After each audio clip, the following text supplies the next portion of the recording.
Hello, everybody, and welcome to Tidus Talk Episode 5 with special guest ThorHeckYeah. How you doing, Thor? I'm alright. Saturday, better than Friday. Absolutely. Welcome, everybody who might be joining us on the live stream. We can go ahead and get started. First thing is introducing Thor. So, Thor, who are you? I'm Thor. God of Thunder, obviously. No. My name's Sam. Everyone calls me Thor except for, like, Caitlin. And I am 26, from Ohio. Fun stuff. Been streaming for a bit. Just a all-around Marvel nerd, obviously, if you couldn't tell. You beat me to the question later. DC or Sorry. Marvel? Sorry. No, I hate Marvel. Sorry, I'm a DC fan. That's what I figured. All right, so Yes. how long have you been gaming? Is it a lifelong thing or is it more recent? Um, God. So my dad got like our first like PlayStation, like numero uno.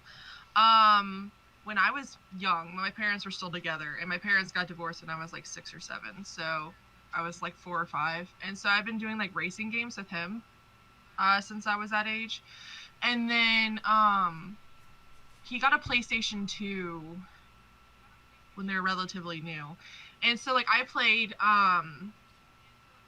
like the original like Need for Speed Hot Pursuit and stuff like that when I was younger, but I didn't do too much gaming just because we didn't have the ample amount of stuff. So my forte was literally just like Jack and Daxter and then some racing games and like Guitar Hero 3 and stuff until I actually like got my first Xbox in like 2013, and that's when I like deep dived into it because that's when I found Skyrim. Ah, And that's kind of what started the whole snowball effect situation that is now my gaming life. or I say the RPG obsession begins. Yeah, Jack and Daxter started it a little bit because it had like the story and everything, but like Skyrim was the big catalyst to all of that for sure. Cool. The way you're talking, it's like PS1 and stuff like that. It's like I feel so old. I'm sorry. Cause I literally we had an NES, we had an SNES, we had all the older stuff, Ugh. And then you're like, I oh, got we to play started with the 60. PS2. It's like, ugh. Yeah, I got a 64. Well, I didn't have one, but I played 64 at a friend's house, like my next door neighbor who I was at their house like all the time. Right. We would play like, the original Mario Kart and like I think like GoldenEye, James Bond GoldenEye, and like Rush. Yeah, a lot of Rush. um, but like what we had was PlayStations, and like the first console I bought for myself was a Wii, just play to play Smash Brothers Brawl and Just Dance. But to be fair, everybody had a Wii. That's true. I still have mine. I got rid of mine after the Wii U could play Wii games. I figured I didn't need the backwards I compatibility. didn't get a Wii U, so I still have the black because I got the black one like right when it came out with black Wii's, Mm. and I have like Just Dance like 1 through 4, and Michael Jackson Experience and Lego games, and You know they're still it's over making there. Just Dance for the Wii, not the Wii U, but the Wii. They are. They are. It was on during E3 Ubisoft's conference. They did their Just Dance thing, and all the consoles, and Wii is still up there. Still, That's it crazy. is. I mean, you got to imagine that means they sell a ton of those for the Well, I'm Wii still. sure. I mean, like it's a good way to work out and break a sweat. That's what I use it for, and just to kick my little sister's butt at it. Welcome, That's Sora. Hi, Sarah. All right. Did you favorite games, genres, and consoles? If you say Xbox, the stream ends now. No, I'm joking. no, no, I'm no, no, no. joking. The Xbox. The reason I got into Xbox was not my doing; it was an ex's doing. Because I've always been a PlayStation fan. I grew up on it, like I said, so PlayStation's always had a spot in my heart. Favorite. I don't know if I could choose a favorite console in general. I have a really strong fondness for PS2 though. I still have my PS2; it still works. Can't get rid of it. I refuse. I still have my PS2 games. I have like Jack and Daxter still on PS2 and like Kingdom Hearts Oh and yeah, all mine's in a box in the closet right now. yeah. And what else do I have? racing, lots of Need for Speed games. Sims 2 on PS2. Did you Still ever have play that. Midnight Club? I haven't. Oh, that was a good PS2 racing game, I think. But Oh, sorry, I was was it? just I have like Underground, Need for Speed Underground, Carbon, a couple other ones, I think. I don't know. I anything have a Need for bunch. Speed. I love Need for Speed. I love racing games. I grew up around cars, so they're always a favorite of mine. And then, like, favorite genre, I mean, RPGs, especially fantasy ones. In particular, Dragon Age, because I love Dragon Age and Skyrim. And now Witcher. There's so many So, out there now. I know. I love them all. It's just so great. So I just love being able to dive into a game and get lost. seeing that it's not fantasy but still in that type, what are your thoughts of cyberpunk? Oh my god. I have been ready for Cyberpunk for years. I remember when they just came out with like the little hints and nuggets about Oh it. yeah. And so I've been on board with it for a while. And especially cuz I love Cyberpunk what would you call it, a setting?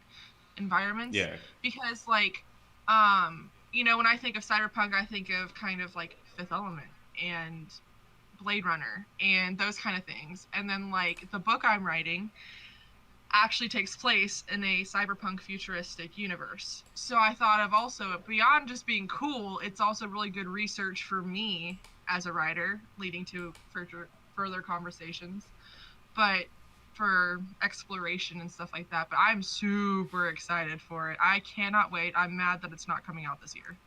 I didn't think there was any chance. I'm actually surprised because it's supposed to be what, March of next year? I wrote it down. Hold on. April 16th, April 2020. 16th. I wrote it down because it's one of the ones I'm like super excited about. I actually think that's sooner than I thought it would be, but they've been working on that for a while. I mean, they released, was it a year ago? The 45-minute gameplay, like in-depth gameplay of it or whatever. Right. And I thought that because of the way that looked, I was like, they gotta be close. And I just was like, Christmas. Can we get it Christmas 2019? No, we can't. You Fine. can get it Easter I'll wait. 2020. Yeah, I'll get it, 2 weeks after my birthday and have the day it comes out, because that's gonna happen. I'll figure out a way. Even if I don't have money, I'll figure out a way. All right. What are some of your fondest gaming memories? Oh man. So I can't even remember the game. It's been that long, but it was some stupid, so basic racing game on PlayStation 1. And my dad had gotten a steering wheel and gas pedals for me, and I was like 4 or 5. Oh lord. and and it was like old school setup, like arcade style, like graphics and everything.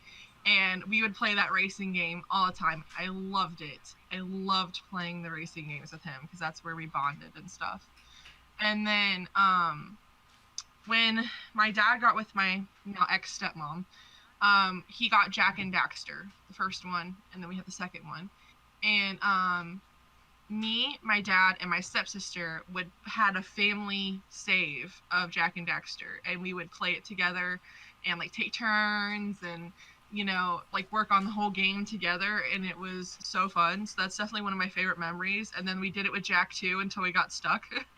Oh no, you got At like stuck. 3 different places. Like the family one was stuck here, and my game was stuck here, and my sister's game was stuck here. And then I even got my dad Jack 3, but we never. By that point, my sister and I were at ages where she didn't really game anymore. She grew out of it. I stayed in it, but she grew out of it. So, and then Jack X Racing, we did that a lot too, and I was the undefeated champ in the household. So, just a lot of fond memories around Jack and Daxter and playing it collectively as a family before the family went to hell in a handbasket. So, it's a good memory to look back on. Oh, that's really cool. So, what drew you to streaming? So originally, I did it once, like years ago. Not years, I would say a couple years ago. And I wasn't even intending to. I tried it once, like when I was playing Grand Theft Auto, because I had no idea what I was doing. And then I did it one day when I was finishing Mass Effect 3, because my friend's like, I want to see you play the ending, because she's obsessed with Mass Effect. So I streamed it, but it was just so she could watch it. There was no bigger plans to any of it. Right. And then summer last year, around this time, maybe a little later, I was running out of things that I would listen to while I worked. And I got tired of listening to the same playlists, and I didn't want to like listen to the same Netflix stuff because I don't want to, watch Friends 20 times and I don't want to watch something new while I'm working.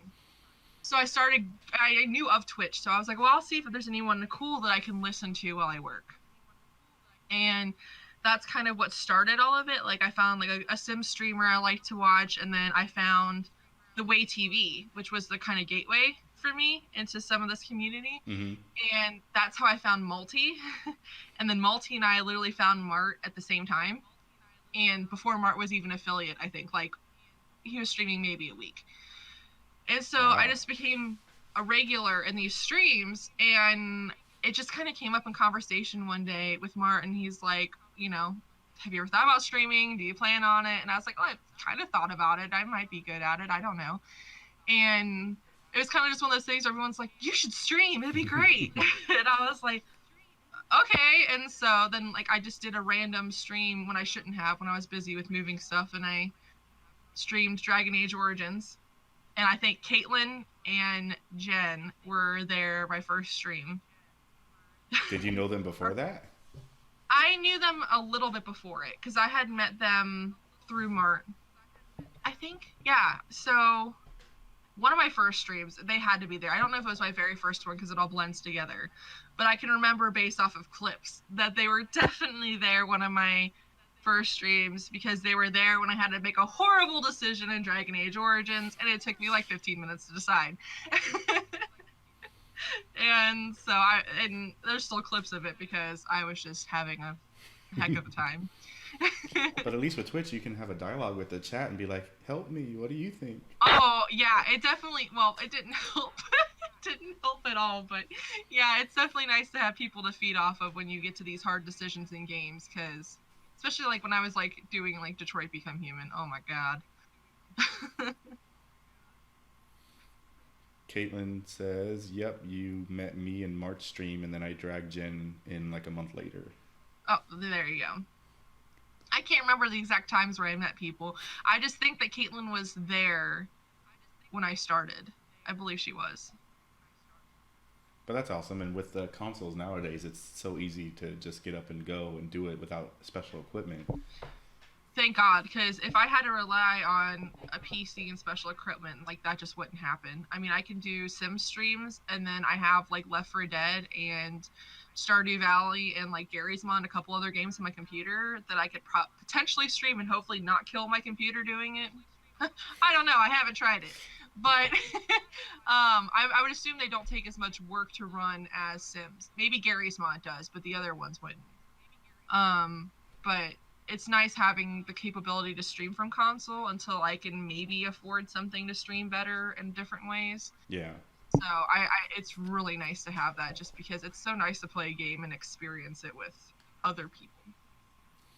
All right. So what do you like best about streaming?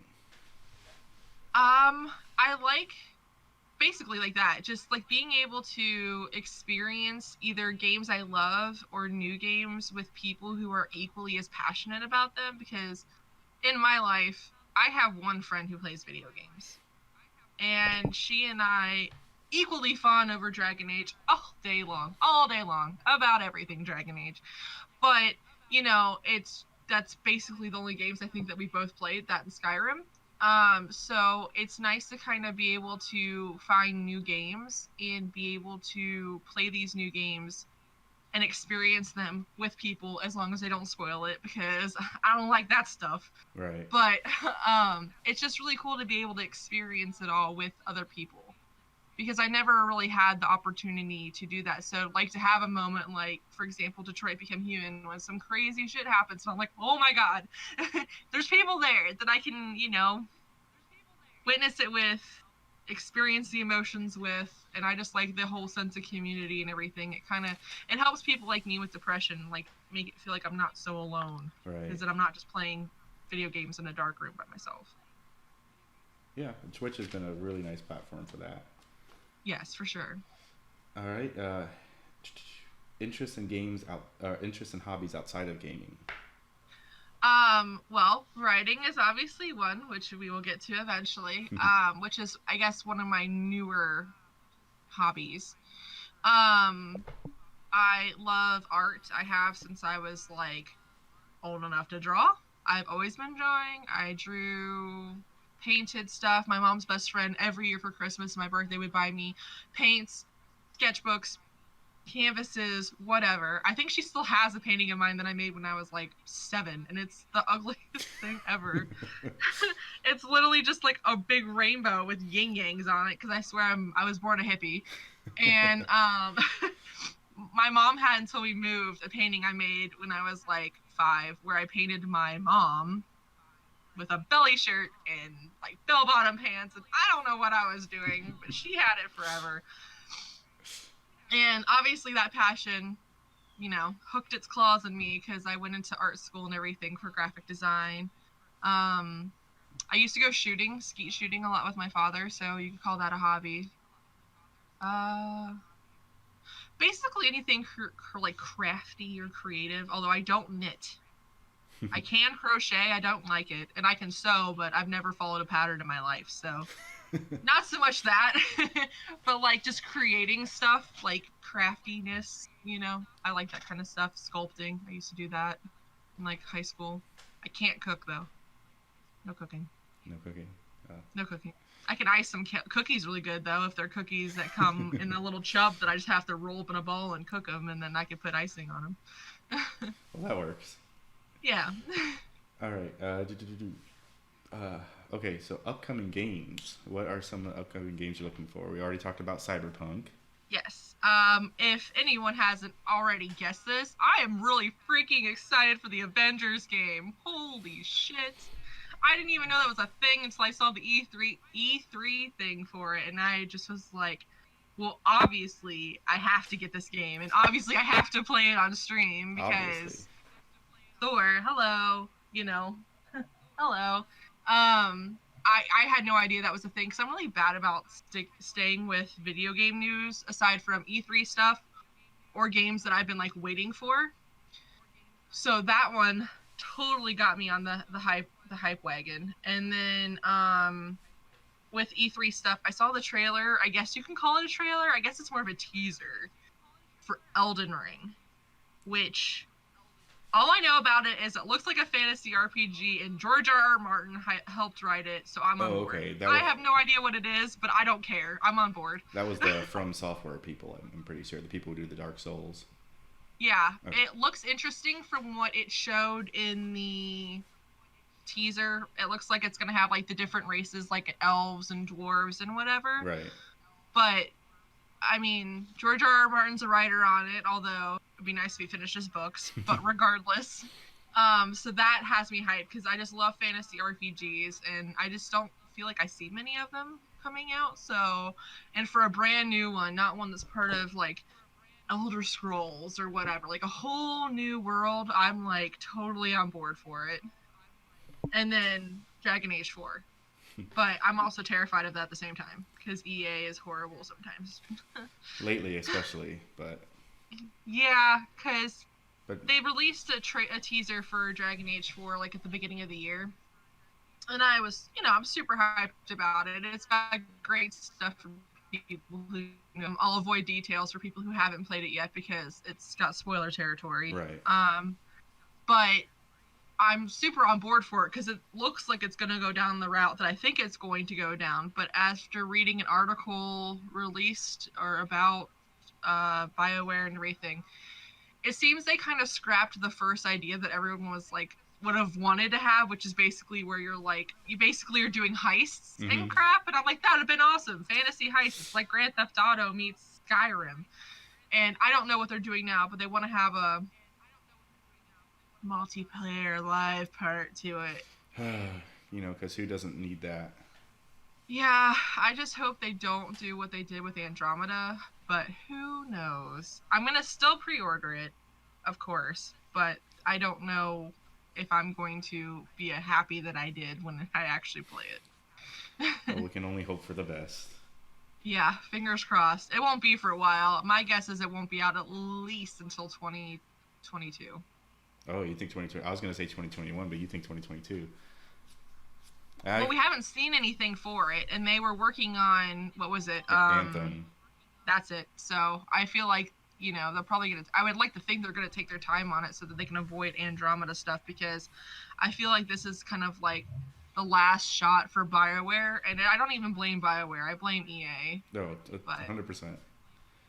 yeah. All right. That brings up, that takes it care there. So, to end the first part, where can people find you? Here. No. um, I mean, in I'm existence. in existence on planet Earth, latitude of I don't even know. I Cincinnati, Ohio. No, I'm not gonna go that far. But I'm on Twitch, obviously, for ThorHeckYeah, no spaces, none of that fun stuff. I'm also on. I have a Twitter. It's not set up, guys, because I don't like Twitter. I'm sorry. It'll get there eventually. Um, It's okay. I tweeted out earlier, and I found your thing on there, and it was like follows 4 people and following like 6 or something. It's like, oh, she doesn't use this.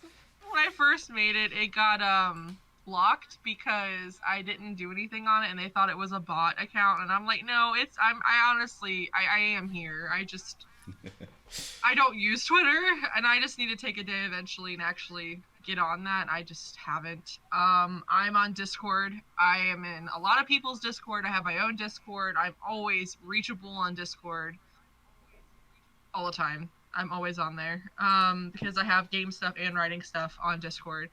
I also can be found on Instagram. Not that anyone cares about my horrible selfie game or my pictures of my dog, but I'm on there as well. And I'm pretty sure it's also ThorHeckYeah with no spaces. I mean, who doesn't enjoy a good dog pic though? That's true. And I do post some of my doodles sometimes on there when I get a wild hair about a doodle or pictures of Funkos. Lots of pictures of Funkos. And she is, as you can see in the back, she is good at art. So, and she sometimes, I don't know if you still do, you do emotes and stuff for people, commissions. I do. I did sub badges and emotes for myself and bit badges for myself. I have done sub badges and emotes for Manderson. I have also done it for Artificial Yogurt, who I think was referred to me by Sora. And then I also did it for Dead Presidents League, which is like, I don't remember who referred them either, but them as well. And then I have some lineups. Charming Bowtie wants me to do his. Another one for Artificial Yogurt, Caitlin. Yes, that's right, Caitlin. And Mart wants me to do a couple. So yeah, I still do those for sure. All right, so yeah, hit her up if you're looking for some nice and they're very good. Especially everybody always enjoys Caitlin's, the Little Mermaid, the flounder one, and everything. That's a hit no matter where it's thrown in. Yes, it's so cute. I love it. All right, so now we switch topics to what just happened?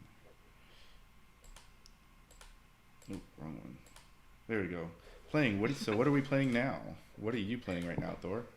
I am on the tail end of The Witcher, playing the Blood and Wine DLC because I have finished the Hearts of Stone DLC in the main game and all the exploring.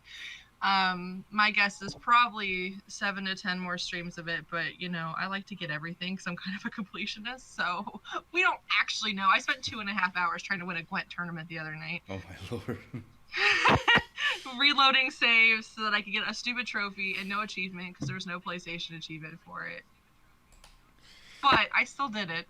I still have the stupid trophy in Geralt's room in his house because he has a vineyard now. And you also have something else in Geralt's house? I do. I do. I got a portrait of Geralt, and he's in the nude. He's in his birthday suit. That wasn't originally what I signed up for, but I'm totally game for it.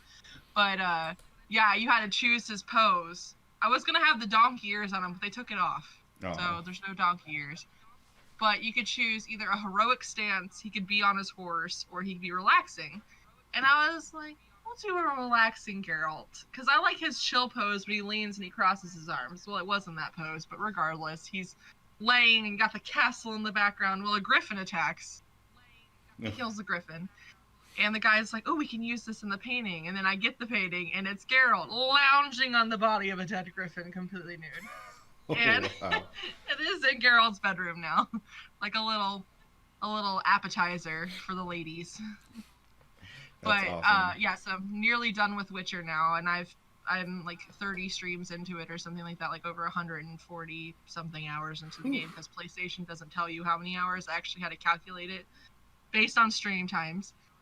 And then following that will be, I'm gonna do a all-in-one day stream of Until Dawn, similar to how I did Detroit Become Human all in one day. Right.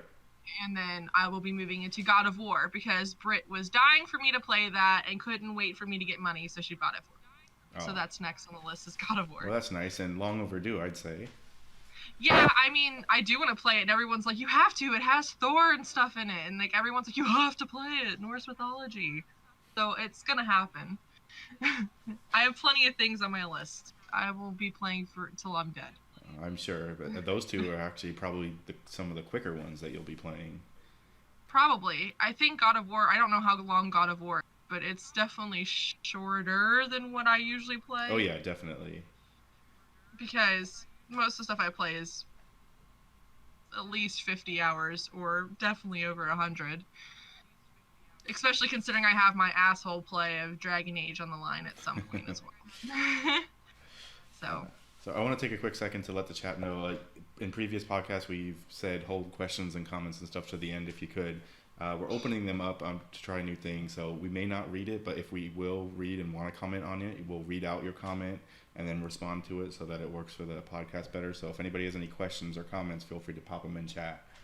All right. Just so I can ignore you to your face. Yeah, I mean, that's an option. All right, and next we have your topic. The topic you chose this week was writing. So what specifically about writing did you want to talk about? I just kind of wanted to talk about it in general, in the creative sense, like creative writing. That is one of my, I guess you can call it younger loves. It's not that long. I've been into writing now for almost, 10 years now, but that's younger to me compared to art. And I just find personally writing is a great outlet for me.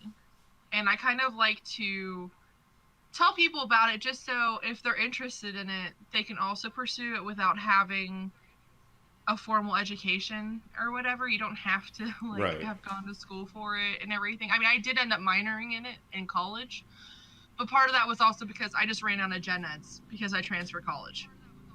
So I needed to stay full time so that I could not have to pay on my loans.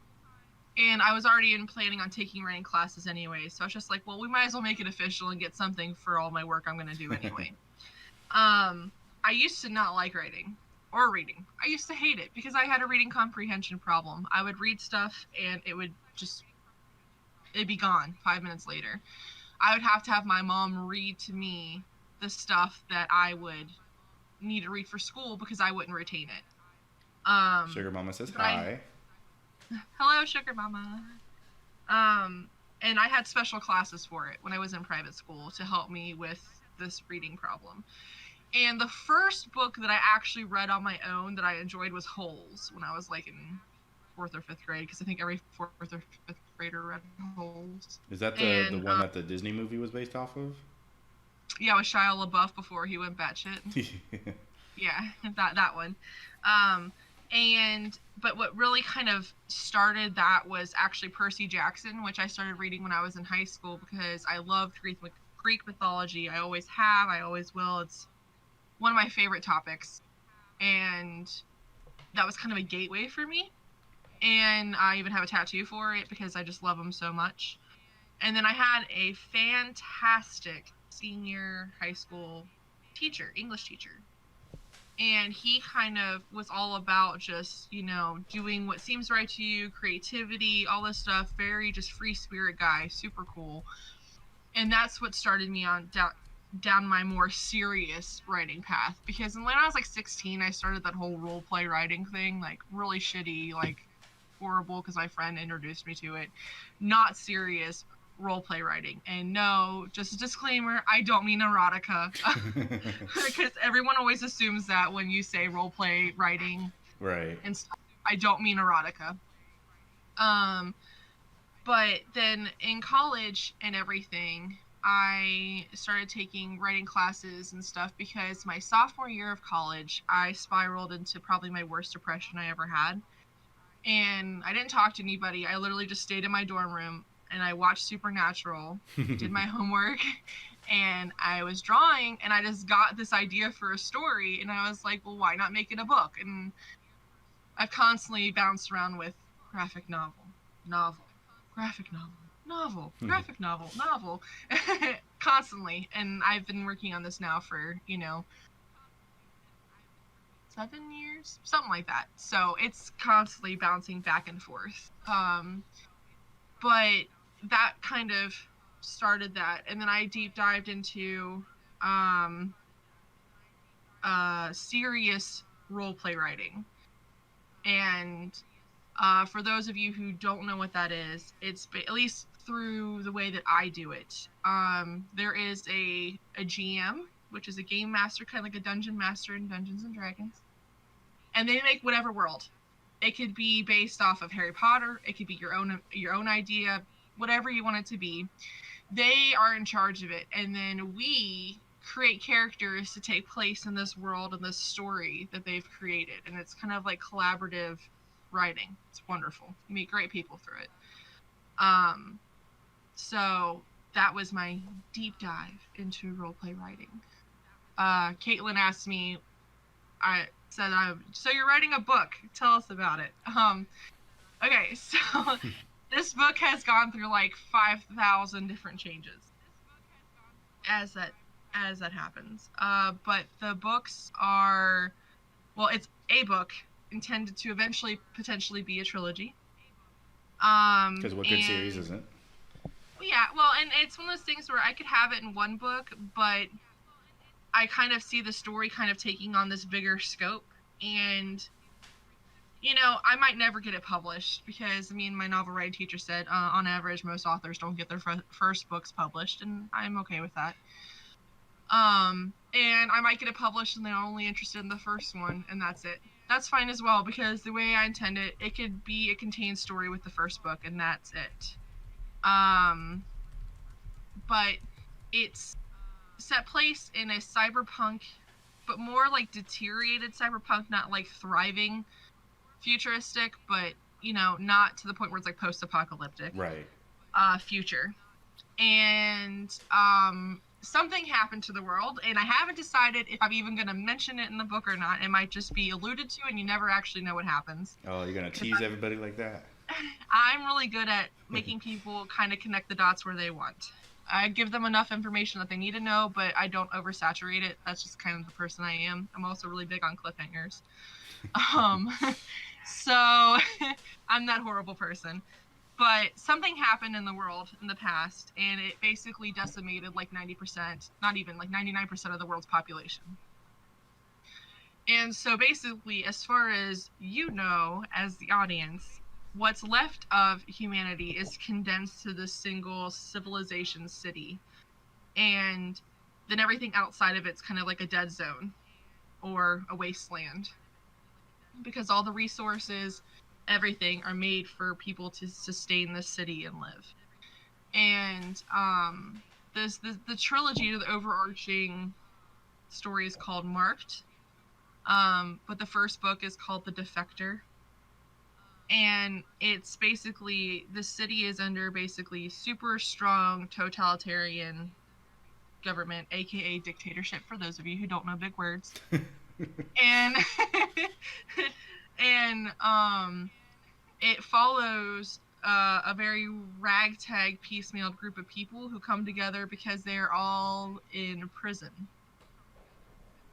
And it starts with everybody in prison.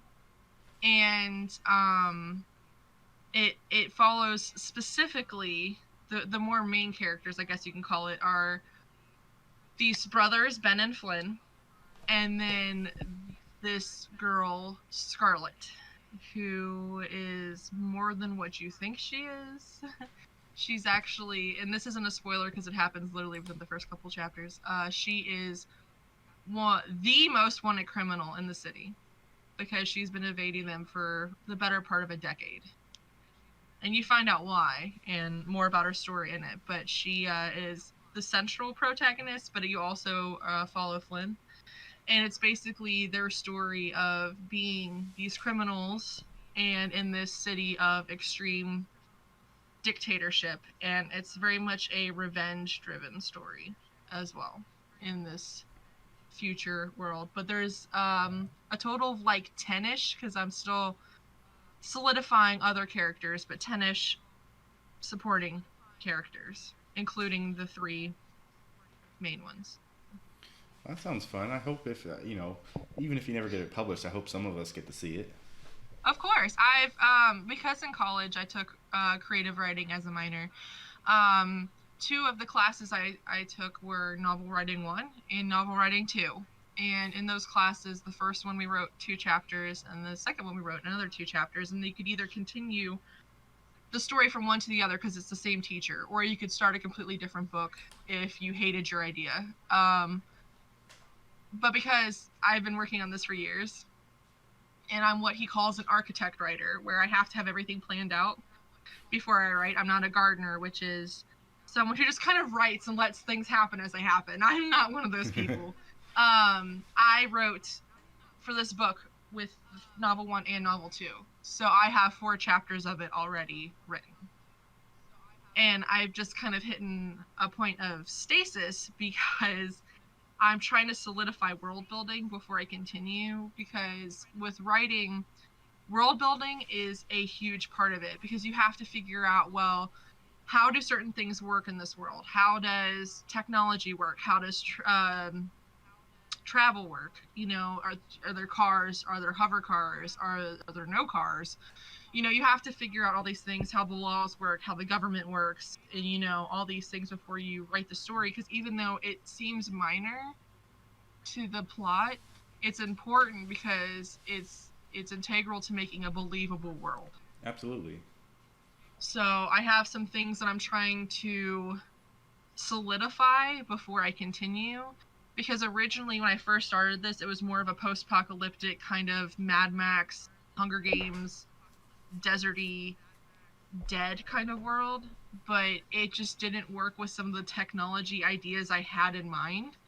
So instead, I'm making it more of a Blade Runner altered carbon world, and like split the society. There's a really high society and there's really low society, and there's no real middle class. So it's kind of building these kind of stepping stones to make sure that the world's believable, and you follow the same rules you set in the beginning to the end, so there's no plot holes and all those kinds of things, because that's really easy to write yourself into a corner. But yeah, so that's what I've been working on with my novel. Well, that's awesome. Yeah. I don't have a lot to add to the conversation. I'm not much of a writer, period, artistically or just regularly. That's okay. The only bit in my family is that actually my grandpa had always wanted to write a book, and after my grandma passed away, he went and he did it, and he did get it published. That's awesome. Yeah, it's on Amazon, and I have not read it because it's him and my grandma are supposed to be kind of like the main characters, and I know it can get a little raunchy at times, so I You don't want to read about your grandma and grandpa getting... I think I'm okay. I don't need specifics on that. But yeah, it that's is always something a hard that thing with exists. writing. Yeah. Thankfully, I write in fiction. I don't want to write about myself or anything in my life, because I will offend too many people in my life if I wrote about my opinions from my heart, and I don't want to offend my family. No. So I prefer to keep myself out. But I've found through writing, even unintentionally, there are pieces of you in your life that go into everything. So when I was first writing my book, I could see duality between that story and myself, and not in a way that anyone else could connect the dots but me, unless I explained it to them. Right. Because it's either they're going through struggles that I'm going through similarly, or what they have are things that I want. So it's Gotcha. that kind of thing, and it always ends up overflowing into the writing. Um, but I wouldn't want to write something like that about Well, my family either. If my grandma or whatever wrote a book, no one in my family is a writer. My parents are not creative people, but my cousins, they're all in performing arts, but I don't do that. So I'm definitely an island of my own when it comes to the creative arts of drawing and writing. So I can get that. And I know that writing's not for everybody, for sure. And it was definitely an upward climb for me, starting with the really shitty role play writing to where I am now. And even now, the role play writing I do now is completely different. right. I mean, I'll have a character in someone's story, and it's almost impossible for me to write something that's less than 1,000 words, because that's just how I write. I write very long, lots of exposition and detail, because I don't know how to make anything fast, ever. That's good. I was Um, always one who had to fight to get to that 1,000 words. oh, yeah, I was the one in my creative writing classes where we would have the set word count, like it needs to be at least 5,000 words. And my short story was like 8,000. And like when I was in my historical fiction class where we wrote one short story the whole class because we had to do so much research. Hi, Manderson.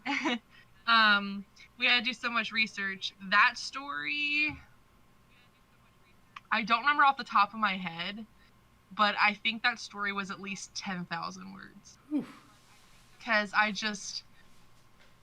have so much that I want to put in there, because I just don't feel like you can get a good story in 5,000 words. How can you have, the start and the inciting incident and the climax and then and all that? I don't know how I can do that. And I had to write a short story in one class that was under 1,000 words, and that was probably the hardest thing of my life, because I just had no idea. How do you write something that short? Like, what do you do? How do you do anything that's interesting for 1,000 words? Are those the kind of like were those shared in the class, so you got to hear how other people did it, or was that? Yes, everything in college, every writing class you have, everything is shared. Everything is confidential based on your own desires. Like, now, if I wanted to share my stories with other people, that's totally up to me.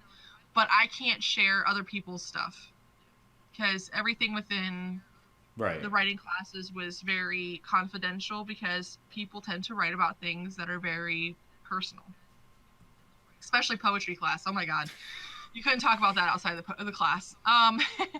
And so the way that college writing classes work is you have workshops. So you have whatever the project is, whatever it is. It's usually very open-ended when it comes to creative writing.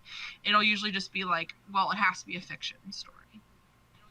So like my fiction writing class literally was, we had to write 2 different short stories that were fiction. They had to follow, you had to be grammatically correct, and they had to be over a certain number of words, because our final portfolio that we turn in at the end, which is our revised story, has to be over so many words.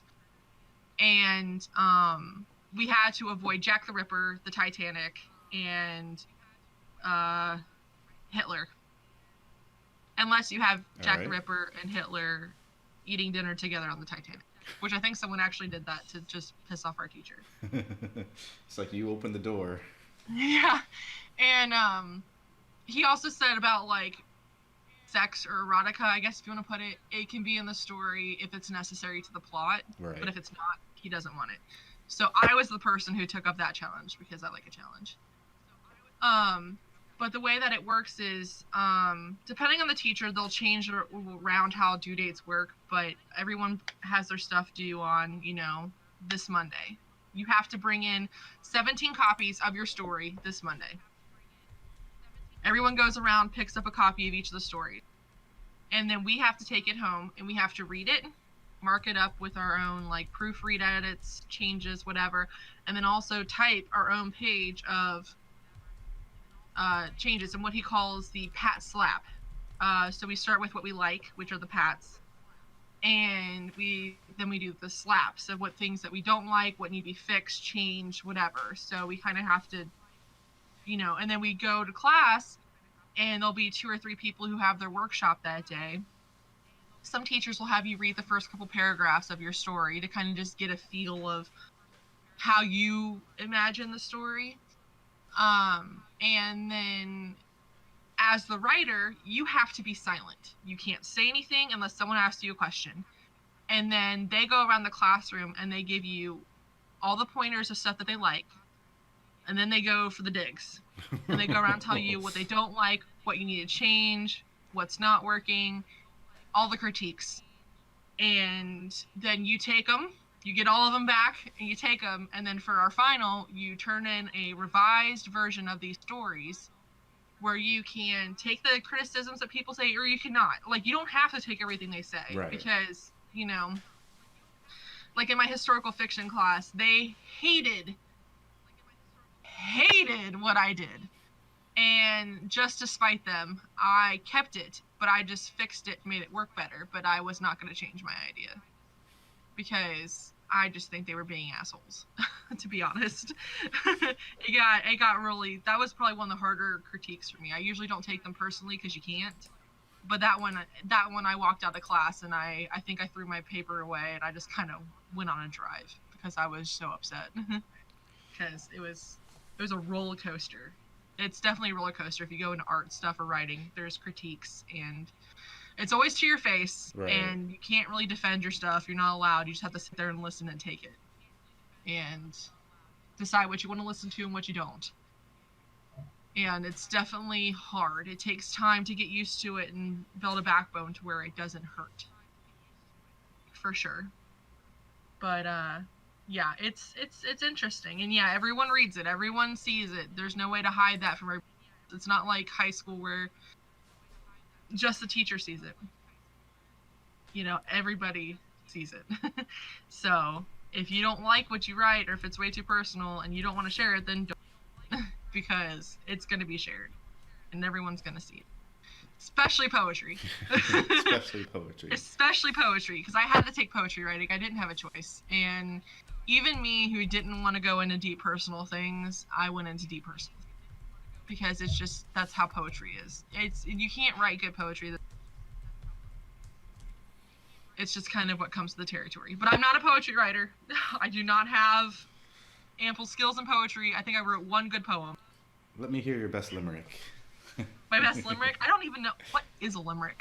I'm pretty sure that's isn't that the one where you have to have like so many syllables and another so many syllables I'm not even 100% sure. I think it's syllable, like it's a syllable count for 3 lines, like 13, 8, and 13. Those numbers are definitely wrong, but yeah, I don't see. Our poetry teacher was like, we're writing poetry, and so the stanzas, the words per line, all that is up to us. We can write the layout of it however we choose, whatever works best for us. Right.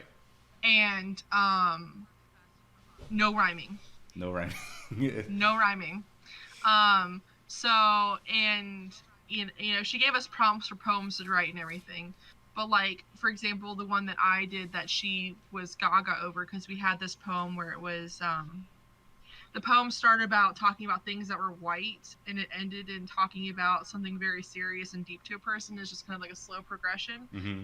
And she wanted us to do that, and I wrote a poem, I am a cactus.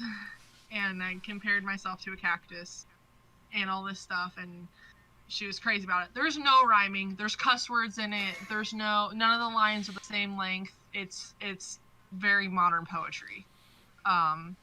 No, I think the one that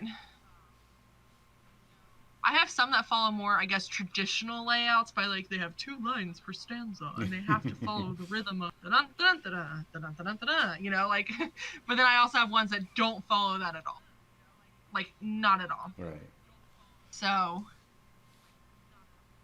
I don't know about limericks or sonnets or that stuff. I'm glad I didn't have to.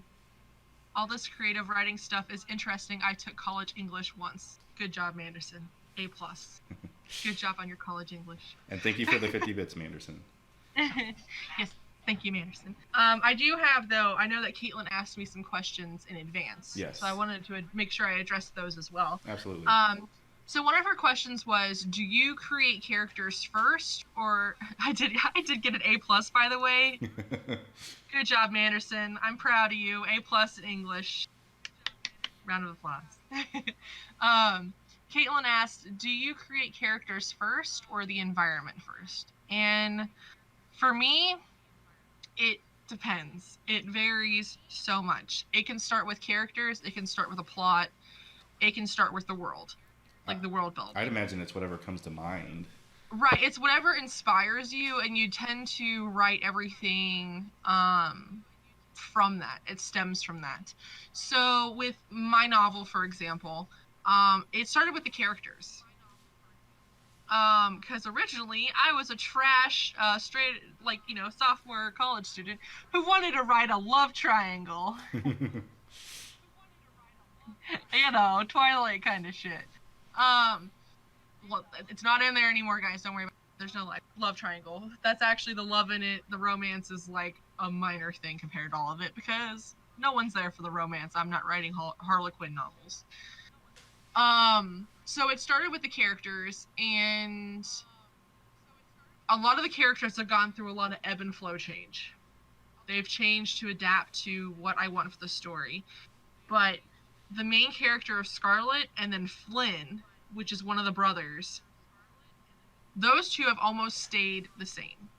Scarlet's 99% of what I originally thought of. She hasn't changed. Flynn has adapted because I added his brother because it gave him better dynamic. And then I also put him through some trauma because Flynn only has one arm and he's covered in scars because of. So I added these things to add character depth because you don't want Jane Doe characters, is what my teacher. And you want your character to have their own story. They don't have to have powers or be Superman, but they all have to have their own unique story that makes them who they are and makes them not just another boring person who does everything that's good and right in the world and doesn't believe in murder, whatever else. You have to make them interesting. But then, when it comes to, for example, my short story writing or my role play writing, it depends, because I have one role play that I created because I end up being the game master, dungeon master, whatever you want to call it, the person who runs the show. I usually end up being that person. And one of my ones that's going on right now, it stemmed from Game of Thrones. I wanted to write something like Game of Thrones that was medieval political intrigue, minus the dragon. No magic. Well, there's a little magic, but no dragons, no unicorns, no centaurs, just, people in a medieval kingdom world who are fighting for the throne. And so for that one, it started with, okay, we're going to start with the world building. Let's start with what's this kingdom called? How does it work? And then branched out from there. Let me think. Right now I've been tossing around an idea with one of my friends who actually lives in Singapore. And him and I have been writing together now for 3 or 4 years. I don't know. I make lots of friends with it. It's a great way to make good friends overseas, just like you do with Twitch. And I literally just have an idea for a cool character. I have nothing else. I don't have an idea for a plot. I don't have an idea for a timeline. I kind of have an idea for Victorian or present. But I have no idea beyond that. All I know is I watched the show Penny Dreadful, and I was like, it'd be really cool to make characters who have these things. So a werewolf, a vampire, somebody like Dorian Gray, with the portrait of Dorian Gray and stuff like that. That's all I have. I have a cool idea for a character that would have Dorian Gray's curse, and that's about it. And so sometimes it starts that way. Sometimes it starts with a plot kind of thing. I'm trying to think of an example. I had one that was a zombie one where there's random people, not only a small handful, who instead of becoming infected and turning into zombies, when they are infected, it actually enhances their genes and gives them superpowers or abilities, or whatever you want to call it. So this was my idea, and I built a plot around it, and then I built characters accordingly. And so it all just depends on wherever your inspiration starts from. And it can start from anywhere, from the smallest thing, from the biggest thing. It happens anywhere. And it can start in all different places. And it's just kind of taking it and running with it and seeing if you can go anywhere with it. That's the hardest thing. Is when you get an idea, is making sure you have a plot that goes with it. Especially with role play writing. Because role play writing, people have these big ideas, but they don't have an end game in mind. Right. And they don't have a way where they imagine these characters we create getting together and moving forward.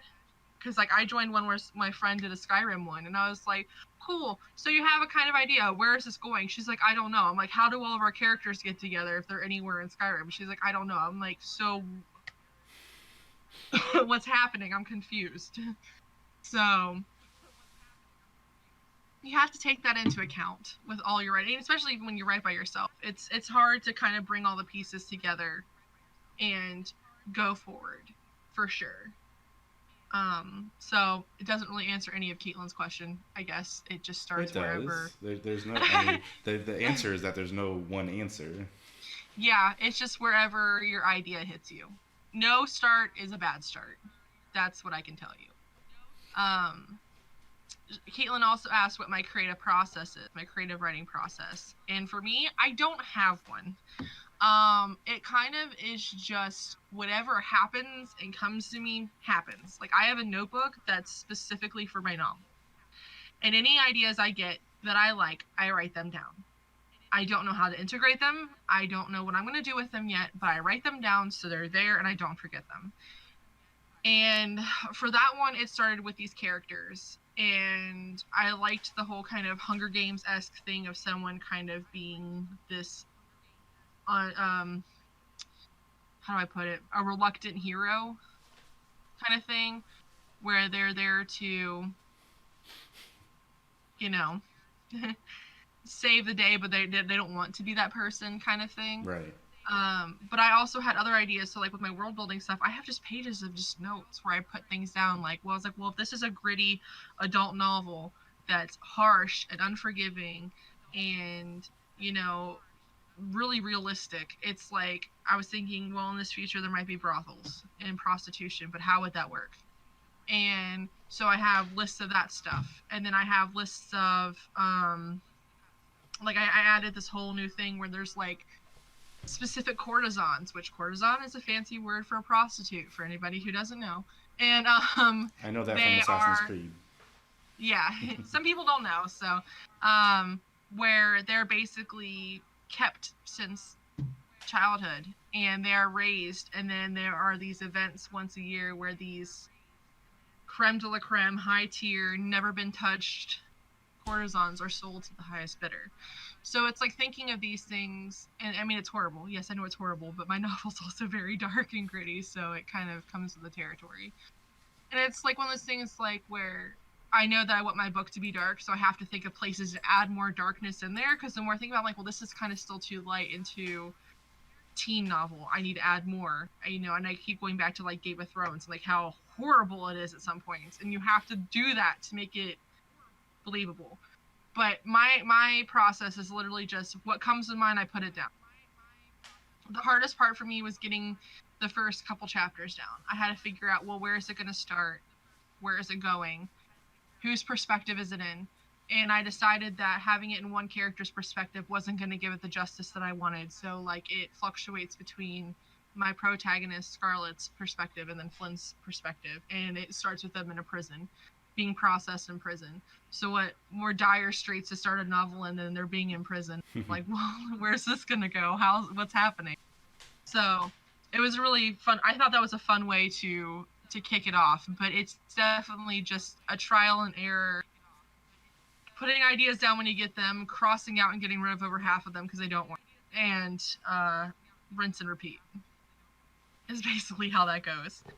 And Caitlin also asked, do you write out background stories first or to flesh out your characters? I don't know if I do it first, but I definitely do it. I do it as I develop the characters or as their background becomes necessary to know. And some characters, their background could just be as simple as, okay, well, they were a doctor and they messed up somewhere and got arrested, and now they're here. Which I actually have a character like that. He got arrested because he gave medical aid to people he wasn't supposed to, and so he got arrested. And that's basically all there is to him. There's not much else besides that, but that's all you kind of need to know, because for his character, that just shows that he's a person who thinks that people are redeemable and anyone deserves help. And that's enough groundwork for him as a character for me to take him in the path that I need to go in. But then when you think of like Flynn and his brother Ben, or like my protagonist Scarlet, I have quite a bit of background on them. And some of it's touched on, some of it's not. Some of it's just there for me so I can make sure that the character follows this certain path line of choices and decisions that make sense for that character. And you have to think about that with any character you create, especially with like when it comes to role play writing. You have these character sheets you fill out, and one of the sections in this character sheet is the character's history, and it makes the character who they are at the point and whenever you write them. And it's important to know their backstory, even if it's irrelevant. None of it comes into play whatsoever. Knowing a character's backstory is integral to making a believable character, because you need to make sure that their decisions, their choices, their actions, their beliefs all follow some kind of forward direction that makes sense, and they're not there's just like this chaotic person. Unless they have DID and have dissociative identity disorder, then they can do whatever they want. But generally it makes sense to have this set background that they follow, because it does show who they are as a person, and it also kind of works as a light foreshadowing in the future, especially if you write it. Because if a character is known for helping people even when they're not supposed to, even when it means it could get them killed, well, that could also be a foreshadowing that maybe in the future they do help someone and it does get them killed. You know what I mean? Right. So it's important, and foreshadowing is good that way. And sometimes it happens without you even planning it, because you set this groundwork for characters to be a certain way, and they are that way, and they follow it, and then it leads them to somewhere that makes sense for their character development. And like, for another example of that is like, I planned all these backstories for my characters, and I actually threw a flashback in my third chapter of my book that explains some of why Flynn and Ben are the way they are. And it might not seem important. It shows how Flynn loses his arm and everything. So it shows that importance at that point, but it has so many different layers of importance, showing like their relationship as siblings and how far they go for each other, and how, so it's good, like stepping stones for a character to have that backstory. It's very, very, very important. Even if it never is seen by anybody but you, because it's just good to have. And some characters, like I said, they don't have long histories. I have some characters that have just literally, I have to like drag it out to write a couple paragraphs. So I'm like, well, they're just this dude and they've done this, and that's about it. But you have to think about it. Caitlin says, thank you for answering my questions, Thor. Of course, Caitlin. No problem. I'm happy to answer your questions. I'm by no means a writing expert. I am not a doctor or professor of writing. Disclaimer. I have a minor in creative writing, and I write a lot. And these are just my personal opinions. I role-play write on a regular basis. I am part of a role-playing site called roleplaygateway.com.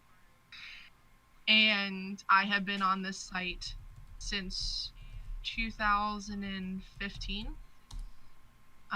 Writing with people who are fantastic. You're more than welcome to check out the site if you ever decide you want to join, figuring out your way around, but you're interested in writing. I am more than happy to help you with that journey, because I am so passionate about it, especially because people have such a negative opinion about it when you say you role play write. It's kind of the same as saying you role play or anything like that. They usually think of either LARPing or erotica. Right.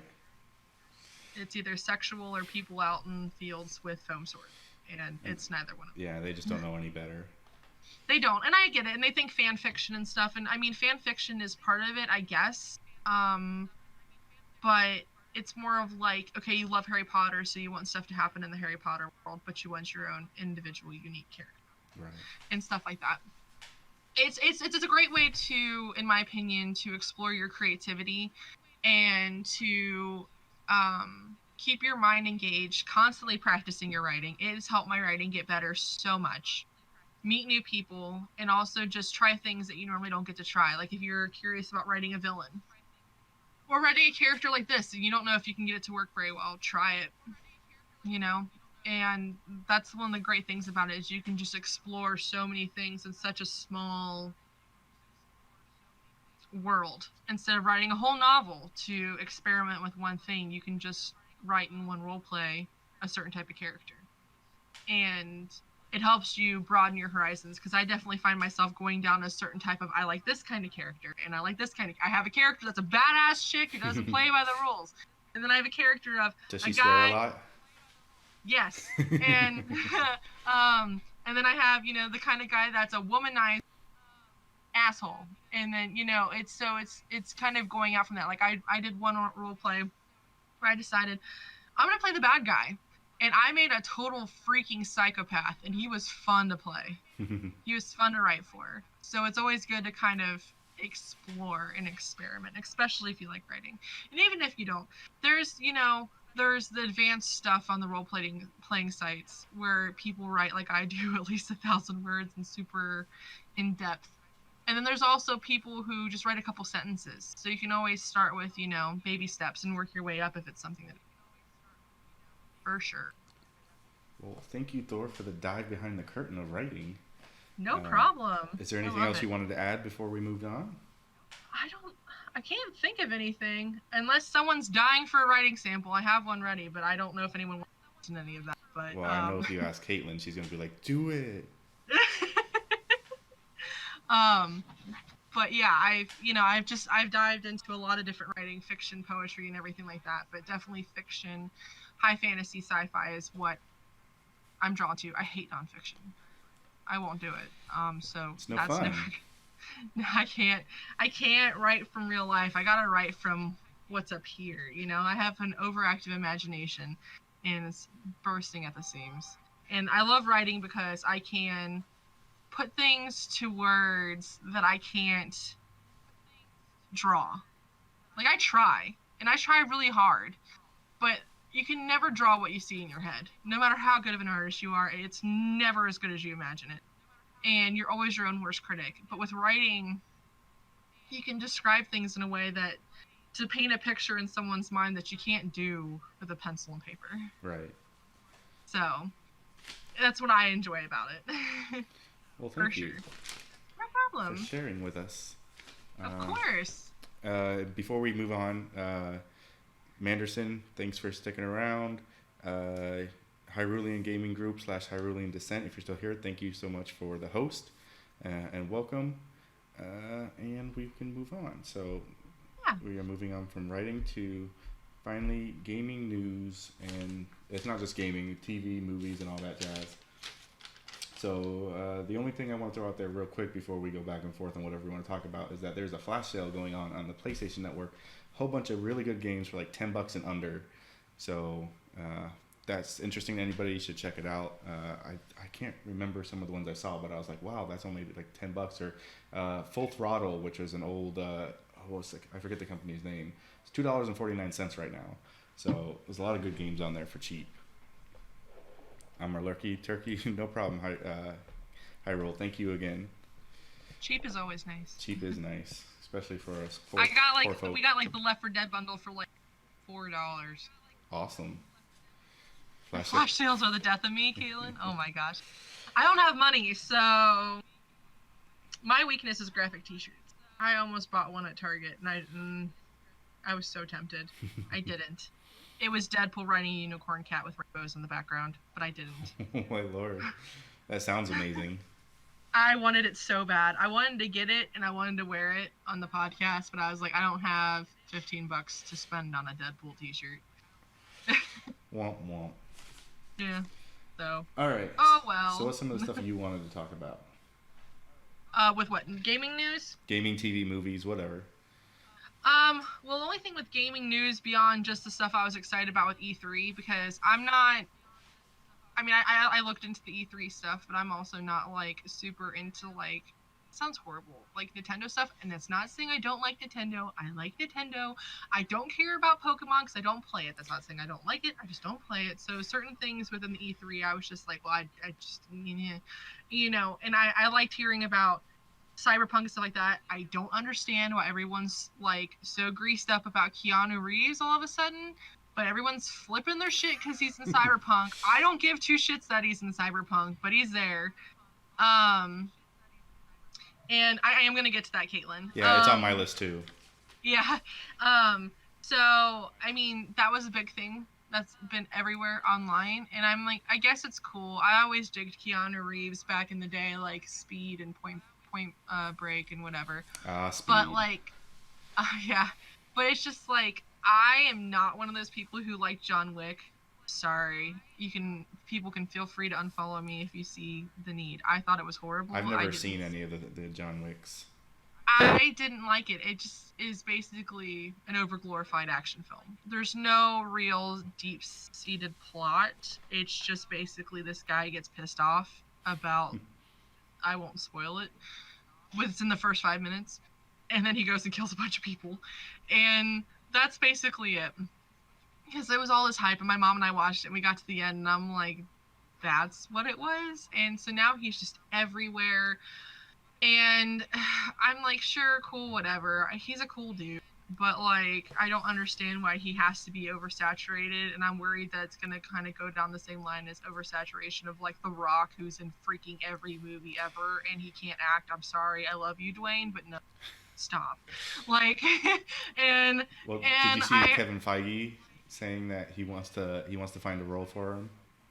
In the MCU? I read an article saying that there's a rumor that they're gonna cast Keanu Reeves as Adam Warlock and I don't think it'll be that soon, but he said he's in active talks to try to find a place for him. I mean, if he does a good job with it, I'll be okay. I read he might play Adam Warlock, and I'm like, I mean, as long as Thor's in Guardians 3, I don't give a crap about anything else, but I don't know. I mean, like, he's a cool dude. I don't think he's a fantastic actor, so I'm like, I wasn't all jazzed about him being in Cyberpunk, and chances are he's probably not even in it that long. He's probably in it for actually, I've heard he's got the most dialogue of any character. You're kidding. No, and actually and somebody said in the behind closed doors demo that you see a lot of them, he's just like kind of like a holographic image, like in like that you see like for a lot of the time, or at the very least here for a lot of the game. So be prepared for a lot of Keanu if what I'm hearing is right. Well, shit. All right. Well, I'm not playing it for him, so Right. And then, of course, segueing with the whole Marvel thing, I did hear about the Avengers re-release because they're going to include a proper tribute to Stan Lee. That's what I heard. Also heard there's going to be a deleted scene. There's no new content in the actual movie. It's just stuff at the end. And I don't know if they're doing it because they want to beat Avatar. I'm sure that's at least a small part of it. I'm sure it is, and I'm totally game for throwing more money at them to beat Avatar. Not that I don't love Avatar. I do love Avatar. Avatar was meh. But I just think that Endgame and Infinity War, they just kind of they just did so much more than Avatar ever hoped to. The graphics are great in Endgame and Infinity War. They're so good that you don't even notice it. It's seamless. And then that's one of the reasons why everyone freaked out about Avatar. So moving on from that. Yeah. But like it breaks your whole mind and your whole concept of what a superhero or any kind of movie can be, because they have so many main characters together and it's so good, and you just can't think that something like that would work. I mean, I was terrified that Infinity War was going to suck. I was so terrified. So many characters all together, and it's perfect. You know what I mean? So I think that they deserve to beat Avatar. I will willingly throw what money I don't have I don't have any money. But my mom said that if I can't afford it, she might take us to go see it again because she knows how much I love my Marvel. No. But I'm super stoked about it. And I think part of the other reason is because, me, I was one of those people, I waited all the way to the end of the credits. I'm no Marvel scrub, I know what to do.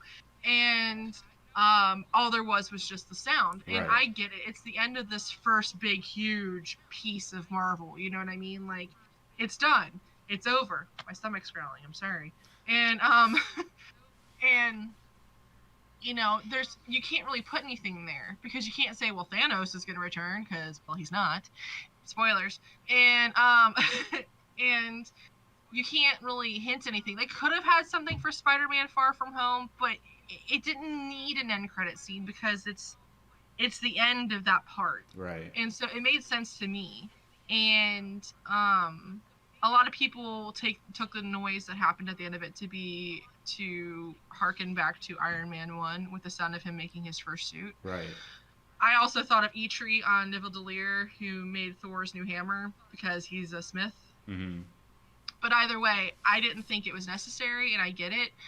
But it's nice. I'm really happy about the Stan Lee tribute because when they had the little tribute to him at the beginning of Captain Marvel, I cried. I was like, no, Stan Lee. I totally cried. It broke my heart, and it was wonderful. I mean, it was so good because they made the whole hero starting bit, but Stan Lee, because he is a hero. He created all of this, So I am curious to see what it is. I would like to. I'm hoping I get to. I'm kind of broke though, so I don't know because my whole work situation. For those of you who already know what's going on with that, which is nothing is going on because they keep postponing it. But yeah. So I would like to see it. I'm very, very curious to see what's going to happen with that. And then beyond that, I think they're filming the first the first Phase 4 movie, not counting Far From Home. They're filming, I think, the Black Widow. Yeah, the prequel. Yeah, and I'm hoping that one is about how she goes from a spy to an agent of S.H.I.E.L.D., because that's all I care about. I don't care about any of her other stories, to be honest. And maybe Budapest. I'd like to know what happens in Budapest. Oh, yeah, that'd be a cool callback. Yeah, I mean, I could see them just doing it as a stupid little, end credit scene where, it's just, 5 years later, it's her and Hawkeye, And then, I also heard that there's a Loki show and a Winter Soldier and Falcon show that will be on the Disney streaming service. So, of course, I'm getting that service because I need Loki in my life. And according to Feige, those are supposed to have lasting consequences in the MCU. So. Well, what I'm thinking is, at least for Loki, because although he's dead, he did get the spoilers Tesseract. Coming if anybody hasn't seen it. Sorry, it's Infinity War. It's been out a year, guys. It's been out 2 months. Well, Infinity War. No. Oh, Loki, Infinity War. You're talking about, yeah. Yeah, he died in Infinity War. Yeah, but they don't know what happened in. Now we're getting into Endgame spoilers. Spoiler alert. I doubt it's gonna matter. I just throwing it out there. Yeah. He did pick up the Tesseract. And he disappeared. When they were in the tower. And he disappeared. So I feel like that is gonna directly tie into what the show is gonna be. Right. Yeah, because then it makes Loki alive, and it's just an alternate version of him, kind of like the Gamora that they're now trying to hunt down. Right. So I feel like it'll be really interesting. I totally hope they get Thor in there. I know Chris Hemsworth said in the past he'll play Thor as long as they want him to. So just keep him going. Get him in Guardians 3 for the love of God. Put a moment of fat Thor and Star-Lord trying to work out and outdo each other next to each other. Best thing ever. So yeah, I'm super happy for that. And then we also have Far From Home coming out on the 2nd, I believe. I was about to say, it's like a week and a half or so. Yeah, it's coming out on a Tuesday. It's weird. I'm not going to see it till the Friday just because I'm not going to go see a movie on a Tuesday. But, Jake Gyllenhaal. It's getting good reviews. And Jake Gyllenhaal himself is actually, everybody's praising his performance. I love Jake Gyllenhaal. So my mom can't stand him, but I'm hoping that he will even get her to like it. Hi, Malty. Lovely. Hello. So I'm super excited about Far From Home. I'm not worried about seeing it the day it comes out because this is the first post-Endgame movie, so how much can they really I mean, they're gonna lay groundwork for anything that's gonna happen, Right. but they can't like. I mean, they didn't even lay groundwork for Thanos until the first Avengers post-credit scene. So I'm not really worried about too many like groundbreaking spoilers for this movie. I do hope that the next villain in the Avengers Marvel world is like Galactus, but we don't know what's going to happen with that. I also had on my list, there was a movie that I saw that's coming out. It's a horror film. It kind of looks like a horror comedy called Ready or Not, and it looks freaking awesome. Oh, And I yes. can't wait to see it. I just saw the trailer for that the other day, where Yeah, the it couple gets has married, and then yeah. So like this chick gets married, and this family is like, I don't know what you want to call it. They own like, they're like tycoons of a movie, like of a board game business. right, And basically they say like when you join the family you have to play a game that's kind of like your rite of passage into the family, and they're going to play hide and seek. But what she doesn't know, and this is all in the trailer so I'm not spoiling anything, is that the family thinks that they need to sacrifice her for some reason, so they're going to try to kill her. So basically the family is trying to kill her, and it looks great. It looks like it's also a comedy, like a Right. horror comedy, kind of like the movie that came out. It's just a Netflix movie called The Babysitter, and the chick who plays the babysitter in that is actually the wife and the main character in this movie. So I'm like super excited for that when it comes out in August, and I think that's just like right up my league. It's definitely something that I would really enjoy because I love horror films. But Did I you like ever see Happy Death Day or Death Day? I haven't. I heard that one was pretty good though. I mean, they came out with the second. Yeah, they did. I hadn't seen it either. It kind of interested me. Yeah, I know that one, a couple horror comedy movies I think of as The Babysitter. I don't know. Have you seen that one, Tidus? No. You should watch that one. It's on Netflix. It's just a Netflix movie. It's hilarious. And it's got the blonde chick from the Ready or Not. It's got Bella Thorne, who's a young popular actress right now. It's got the Asian girl from Pitch Perfect in it. Okay. It's got some hot dude that's from some teenage something. I think he's from like Duff or something. I don't know. But it's basically just like, you know, this kid and his babysitter, they're like best friends, you know, they get along, they have a great time. So he overhears, or no, his friend tells him, like, what do you think happens after you go to sleep? She has boys over and stuff, and he's like, no, and they're like, stay awake after you go to bed and see what the babysitter does. And basically he overhears that they are going to take the blood of the innocent and use it for like a sacrifice thing. So it's like him trying to like survive, and it's hilarious. It's so good. And it's one of those movies where I wasn't thinking it was going to be good, and it like has like kind of like a Zombieland feel where like type comes up on the screen at certain parts where he's like thinking certain things or whatever. I love Zombieland. So good. Yeah, it's so good. I love it. I made my Zombieland 2 out later this year. Oh, I can't wait. I made my little sister watch it. I mean, she's 14 and she likes horror films, so it's not like I'm a horrible sister. Right. But she loved it. It's kind of in the vein of, it looks like it's in the vein of that, and then like Cabin in the Woods. Ooh, another good one. Yes, Joss Whedon. Love Cabin in the Woods. So it kind of looks like it's gonna be in that wheelhouse. So I'm super excited about it. So I'm definitely gonna go try to see this movie in theaters because I love like those horror films, and it kind of reminds me of this movie called You're Next. Have you heard of that one? I don't think so. And it's not funny. This one's not funny. It's about a girl who's taken to her boyfriend's, fiance's, or whatever's house, and these people start attacking the house and trying to kill his family. And basically, this girl has a dad who's kind of like a doomsday prepper kind of thing, so she knows how to handle these things and fight back and stuff. And there's like a big plot twist in it and everything, but it feels kind of like that, but like comedy aspects in it. So I'm super on board for Ready or Not. I always prefer my horror with a little bit of comedy. Yeah, I mean, like, you can have it super serious, but you can still have funny moments in it. Right. You know what I mean? Like, have a little bit of a little laughter. Make us laugh before you make us. And then, of course, Stranger Things season 3. That was on my list too. Did you see I'm this last trailer that just came out? I did. I blew up everyone's messages sending them the trailer like have you seen it? Um because well, and then Trident blew up my messages with the one before that because it has Billy in it and I think Billy's hot. I don't like his character, disclaimer, he's a dick. I don't like his character. I just think he's nice to look at. And I really can't wait to see spoiler, Billy and Mrs. Wheeler affair. Um, so I'm super on board for season 3 of Stranger Things. It looked awesome. I am so excited. I'm not doing anything the 4th of July besides sitting my happy butt down the couch and binging the whole season. I'm so ready for it. Well, if we want to So ready. knock out movies, and if we go on the horror thing, the other thing I have on here otherwise is, I guess, if it's not out already, it's coming out soon.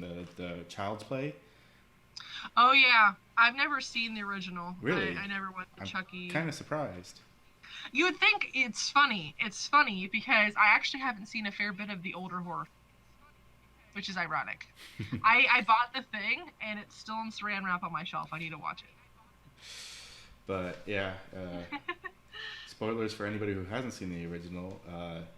Actually, no, like you said, you haven't, so I won't. Yeah, you can go ahead. I don't care. Well, it's just I don't know if you know the premise of the original on how the doll comes to be a murderer.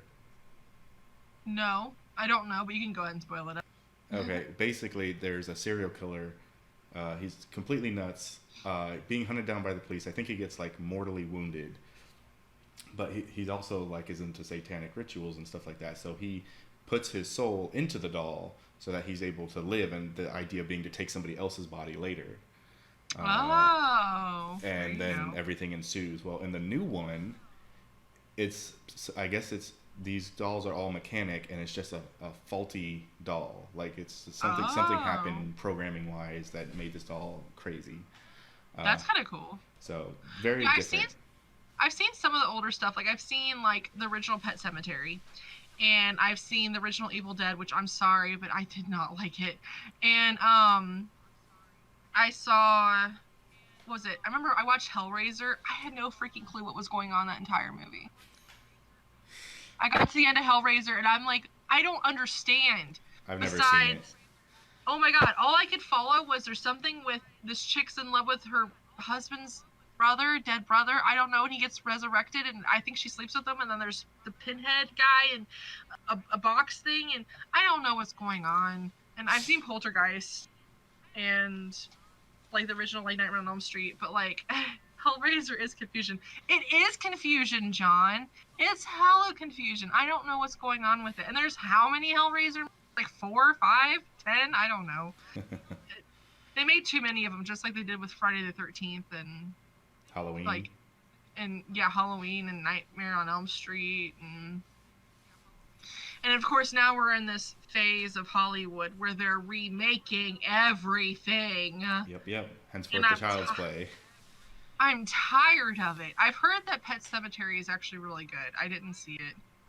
But it's just like, can we get some original ideas, please? Because I'm just so tired of stuff getting remade. There have been some remakes that genuinely are better. I do think the new It is fantastic.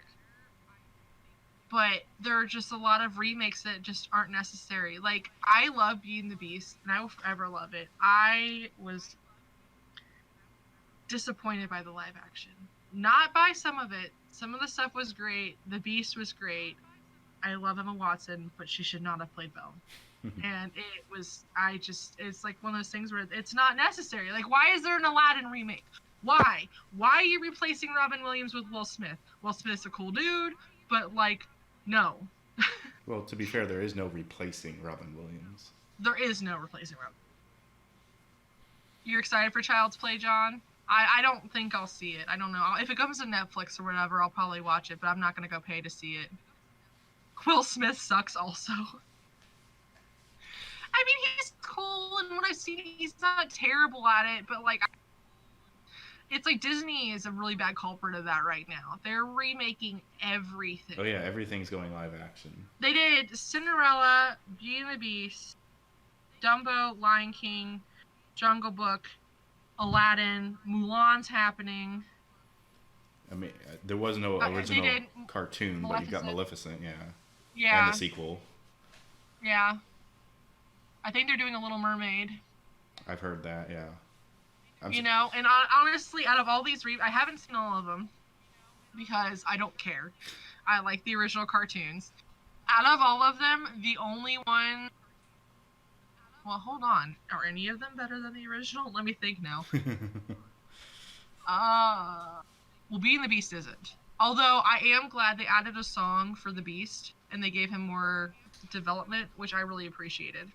Um, Cinderella was not better. Well, actually, okay, Cinderella had more depth, but there's not much more that. I mean, it's not hard to do because Cinderella doesn't have any depth. right. um, oh, they're coming out with the Cruella Deville movie too. Oh That's yeah, happening Emma with Emma Stone. Stone. Yeah. Um, I didn't see the Jungle Book, although I heard it was good. Um, Lion King's not out yet. Lion King's not out yet. Aladdin's out, but I won't go pay to see it. Um, I have Cinderella. I have The Beauty and the Beast. I have Maleficent. I watched Maleficent once when I got it, and that's it. I haven't It was seen it. okay. It wasn't. I wasn't like like over the moon for it or anything. I'm just tired of it. Like Well, it's gonna be happening for years. better than the original, no, but I think some of them did do a good job. Yeah. Yeah, I mean they did, but Are they necessary? they're not. I understand the desire to want to make live action ones. I get it. And you want to appeal to the new generation of children. But I just feel that like you could just make new stories. Cuz I mean like Wreck-It Ralph and Frozen and Moana and Zootopia, all new movies that aren't remakes that did fine. You know? Yeah. And Ralph got the sequel. Yeah, I haven't seen that, but I heard it was good. I haven't heard either. The It's on Incredibles. Netflix now, though. Is it? Yep. I heard the Incredibles sequel was really good as well.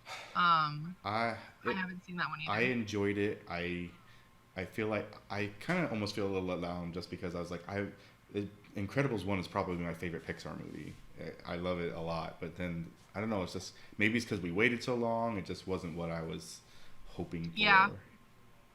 Don't even get me started on Frozen. I don't even want to hear anything about the sequel. I love Frozen, so sorry, John. Frozen killed it, and I got a sequel. The trailer just came out a couple weeks ago. Yeah, I think the new Frozen looks fantastic. Um, Sawed off uh, Monsters University. I also disagree with you there, John. I love Monsters Inc., the first one. It's probably my favorite Pixar movie. Um, Not counting princess movies, because I put the princess movies in their own category. There's princess movies, and then there's like the Pixar movies. And I actually thought that Monsters University was a good sequel that made sense, because there's nowhere you could take it after where it ends. I mean, I guess you could include more Boo and Sully, but they ended the whole Monsters Inc. thing in the way that the scaring works, and that was the whole basis of everything, was that they're monsters, that their job is to scare kids for energy. So you can't really go much further. I mean, I guess you could have a whole movie of them making kids laugh for energy, but I mean, like, where would you go with that? But Right. seeing that there's an actual university for scaring, and how they became friends, and how they actually hated each other in the beginning, and how they worked to become friends, and then how they actually didn't, spoilers, go through and graduate from I the like that. university. I really like that part of it. Me too. I think it's a good message for kids that you don't have to go to college to accomplish what you want. And they worked their way up from the mailroom to the scare floor and to the top scarers in the whole company. I just think it's a good message for kids. And I don't know. I really liked it. All right. Did you have any other? We can probably just go. Is there any other movies or TV? I'm trying to think. Let me think here. Well, Game of Thrones is over now. Oh, I never watched it, so that doesn't. I'm not. Well, there you go. And I'm not gonna get into a whole bunch of things because everyone talking shit about it. But I'll just say my piece that I thought the ending was fine. Fight me. It made sense. Y'all bitches are just mad because it's over and it didn't go the way you want. Sorry, not sorry. Get over it. It's done. But besides that, there hasn't really been too much. I feel like it's been pretty radio. Well, Star Wars. There's Star Wars. What about Star Wars? Besides that, the last Star Wars. Star Wars. I just pulled my headphones out, but I have a Star Wars shirt on. Not intentional, because I wasn't actually even planning about talking about Star Wars, but Star Wars. Star Wars. I'm super excited. December, about it. right? Yeah. Are you a Star Wars fan, Tidus? I mean, I am. I'm not like a heavy fan, but it's like I do enjoy it, and we do go watch the movies. I have my theories. I'm pretty Thor, no Star Wars cleavage. I don't have cleavage. It's a high collar, John. It's not that type of show, John. Yeah, calm yourself. We're on Twitch. I'm super excited about it because I know that there's the people out there who are like the super, super, super like disgustingly hard Star Wars fans. Sorry, no offense to people if you're in here and you are. But that like get super butthurt about any of the new movies. They're not as good as the original. And I'm just like, I appreciate everything for what they add to the universe of Star Wars.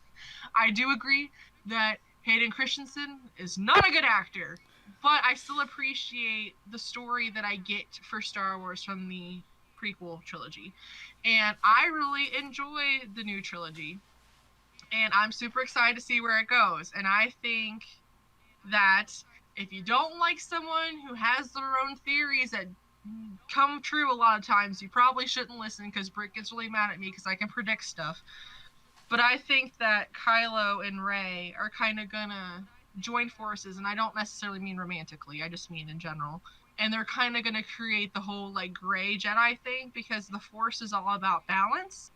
And so you can't have Jedi without the Sith, or vice versa. So if you get rid of one, it's gonna get rid of the other. And I don't think that's the thing. I think the thing is more of them coming together and making a balance in the Force. And so the dark side and the light side. And I think that's kind of where it's gonna go. It's too late, John. Punisher's over. Oh honey. All Marvel Netflix shows are canceled. They've been canceled because of the Disney streaming service. Which is really upsetting because I watched Jessica Jones already too. I've watched all those seasons. But I'm way behind. The third season. Huh? I'm way behind. The third season of Daredevil is fantastic. That's what I've heard. I haven't gotten to it yet. It was so good. And they literally released it a month after it came out that it was canceled, and I was livid. And the guy who plays Wilson Fisk, and it actually started a petition for people to sign for it to not be canceled. And Punisher's canceled even after the second season. Jessica Jones. Iron Fist and Luke Cage were the first ones canceled. Yeah. And then Jessica Jones was canceled. But the way they ended her last season that I just finished, it ends in a way where, it makes sense. Yeah. But I was kind of hoping that the show would have kept going, because Jessica Jones and Luke Cage are married in the comics, and I would have liked to have seen that transpire. But maybe the Disney streaming service will pick up the shows and continue them. I doubt it. I doubt it too, since Feige has a lot of the control, with MCU and stuff over there, and the TV up until now has never really meshed well with the movies. Yeah, I mean, they're in the same universe, but yeah, especially just because like certain heroes, like Luke Cage has actually been in the Super Avengers, and then like Daredevil has been in the Avengers, so it's like consistency things and whatever. John said there are a lot of actors and singers that are vouching for those shows to continue. Yeah, unfortunately, I just don't think it's going to happen, which really sucks, because I mean, Iron Fist was not good. I will not say it was good. I would not say I enjoyed it. I watched it for the sake of the universe on Netflix. Right, and two of the main actors in it are from Game of Thrones. So first season was like pulling teeth. I liked it also because it had a guy from Lord of the Rings in it, but I didn't enjoy the story. The second season was better. Without a doubt, the second season was better. And I was actually genuinely curious to see where it was going to go for season 3 after season 2. And then Luke Cage, I did not like the first season very much either. I thought the second season was 1,000 times more interesting. And I was super curious to see where it was going to go after the finale of season 2. And now it's I all thought, gone. huh? And now it's all gone. You'll never know. Yeah, I'll never know. I mean, how much have you seen, Tidus? I've basically seen every season of everything up into Defenders. Oh, okay. So I haven't seen. So you still have seasons 2 of Luke Cage, Iron Fist, and season 3. Punisher. I haven't seen season 1 of Punisher actually. So 1 and 2. Really? I've seen the first episode. Oh my god, it's so good. I don't have time. Finding the time. It's so good. So season 2 of Luke Cage, season 2 of Iron Fist, seasons 1 and 2 of Punisher, season 3 of Daredevil, and season 3 of Jessica Jones are all ones I haven't seen yet. Oh, well, I highly suggest them. John says, I doubt it. Those TV shows aren't exactly for kids. Well, honestly, Disney has an adult section. It's more than just kids shows. I mean, if you even just look at Avengers and stuff. Right. And so I'm not worried about, I wouldn't be worried about those shows if they were taken on by Disney, because there was no nudity in any of them that I can think of. And there was sex scenes in Jessica Jones, but I thought there was a little bit in Jessica Jones season 1, but it's been a while. There might have been a little bit of like side boob or something, but I don't think there was like genuine like here breasts or whatever. There were sex scenes, right, but nothing more than that. So and that's nothing worse than some of the movies that Disney already technically owns and has control over. But you know, and then John says Madani can kindly sod off. That she's from Punisher season 1 and 2. Okay. And I mean, I don't have a problem with Madani, but here's some tatas in your face, John. Jeez. But yeah, I do suggest it, Tidus, highly. They're very good. I plan to get to them. It's just finding the time, and with the second baby on the way, who knows when that's gonna be. Oh, for sure. I mean, like, Iron Fist and Luke Cage aren't the end all be all. Like I said, oh my god, Daredevil season 3 is so good. But Daredevil was also my favorite because I just thought that show was fantastic. And I don't know if you know or not, but the first season they have that corridor fight scene that was all filmed in one take. They have a bigger one. Yeah, 15-minute. I heard because it was. Yeah, it's so good. Oh my god. It was. It couldn't be nominated for I think it was an Emmy because it was too long. Like, there's a choreography Emmy they wanted to do it for, but it's got to be a limit of like 3 minutes or something. Oh, no. So it couldn't be nominated. That's dumb. But I've heard. Oh well, either way, it's great. It's freaking fantastic. And then of course, I mean, Wilson Fisk is back in it, who's like the best villain, because I don't care about the Hand. I didn't care about the Hand in season 2, and when they were in Iron Fist, like, get it out of here. I don't care. So Wilson Fisk. So. And they led up to the potential of there being Bullseye, obviously, since it got canceled. There's no. All right, so that's all I've got for TVs and movies. That's all I got. The only other things I have on here is you probably have no interest at all. Wizards Unite came out yesterday. The Harry Potter Pokemon Go game, basically. I heard about the Harry Potter one. Yeah, that came out yesterday. I've been playing it a little. It's fine. The energy stuff in it sucks because it doesn't regenerate over time. You have to go to their specific locations and go to their inns and replenish energy, and it kind of sucks that way. But otherwise, you have to spend money. So. Gotcha. It's all right. Yeah, I never got into Pokemon Go, and I don't think I mean, I like Harry Potter. I love Harry Potter, but I don't think I would play this game either, just because it's not my type of game. Yeah, and I could see it. I can see why people are enjoying it. It's just, especially the ones who get out and do stuff a little bit more than I do. Yeah. But, and then there's also Island right. Living for Sims, but I play Sims. Mm. It's just a new expansion pack that has mermaids and stuff in it. So for me and my Sims friends who love Sims, we're excited about it. Yeah, we're excited about it. All right. Any other news and stuff you wanted to talk about? I think that's it. All right. Well, we've gone a good hour and 45 minutes, so each week it's gotten longer and longer. Sorry. No, hey, it's completely good. Hi, Shanderson. Welcome, Hi, Sanderson. We will be I'll ending probably here be in soon. your husband's stream in a minute because he asked me to play whatever with him. Whatever. Yeah, Realm. But thank you for joining me, Thor. Of If course. anybody has any other questions, feel free to pop them in chat. Otherwise, tell everybody again where they can find you. Discord. I'm ThorHeckYeah in Tidus's Discord. There's my own Discord. I'm on Twitch as ThorHeckYeah. I'm on Instagram as ThorHeckYeah. I'm probably gonna have a tombstone that says ThorHeckYeah. So I'm always around, and I'm definitely always available on Discord without a doubt because I get the notifications to my phone. Anytime I look on the Discord, you're is like the only one consistently green, showing that you're online. I'm always online. Always online. Thank you for that, Caitlin. Thanks, Caitlin. Her Twitch link is in the chat for anybody who's actually here live. Yeah. I'll be back in 2 weeks. I don't know who the guest is yet. We'll see. It'll be a mystery. But I did want to, again, thank you, Thor, for spending the time. Thor part 2. Hey, I'm happy to have people reoccurring over time. I'm just trying to get through a couple of different people. No, I know. I'm just being a smartass. Hey, no, it's shocker. Hey, it's been fun. It's nice for me to get to know you guys better. Yeah, so I enjoy it. Great.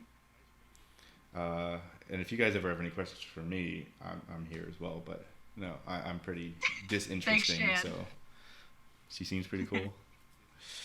All right. Well, thank you everybody for joining us. We will actually be going to. I told Waffle I would because his 24-hour stream for CTR started at the same time as this started. So I told him I'd go raid him afterwards. So we will go raid him, but I will be switching the stream to the stream ending thing real quick so that it works for the YouTube video. So thank you everybody who stopped by and joined us. Thank you, Thor, again. No problem. Thanks for having me. We will catch you all later. Have a great weekend, everybody.